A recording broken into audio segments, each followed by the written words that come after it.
पातली कमरिया तेरी हाय हाय हाय गुस्सी वाली नजरे तेरी हाय हाय हाय। আর কয়বার বলবো আমি যে বিবাহিত, আমাকে বিরক্ত করা বন্ধ করুন। কথা যদিও ছেড়ে দেবা তাহলে আমি সবকিছু ছেড়ে দিতে রাজি আছি, কিন্তু তোমাকে না। এখানে দাঁড়া। এই শোনেন, একটা ছেলে প্রতিনিয়ত আমাকে হয়রানি করতেছে। চলো দেখাও আমাকে।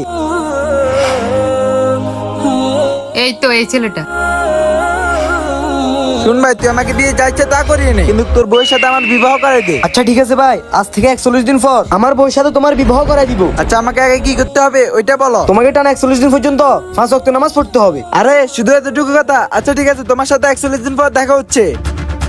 আরে আপনি কি পাগল হয়ে গেছেন? ও যদি 41 দিন পর্যন্ত নামাজ পড়ে, আপনি কি ওর সাথে আমার বিবাহ করাই দিবেন? আরে আগে 41 দিন যাক, তারপর দেখা যাবে। চলো। नादान को इस बात का बिल्कुल আরে এটাই তো ওই ছেলেটা, আমি কি ওনাকে বলে আসি। इज्जुमंद দাঁড়াও ভাই, ভাই 41 দিন তো হয়ে গেছে, চলো আমার বউকে বিয়ে করো। কি বলতেছেন ভাই? প্রথম বলছেন নামাজ পড়তে, এখন বলতেছেন গুনাহের কাজ করতে। ভাই যে নামাজ পড়ে সে কখনো এই গুনাহের কাজ করে না। तशा হেদায়েতের মালিক হচ্ছে আল্লাহ। কমেন্টে আল্লাহর নামটি লিখে যান।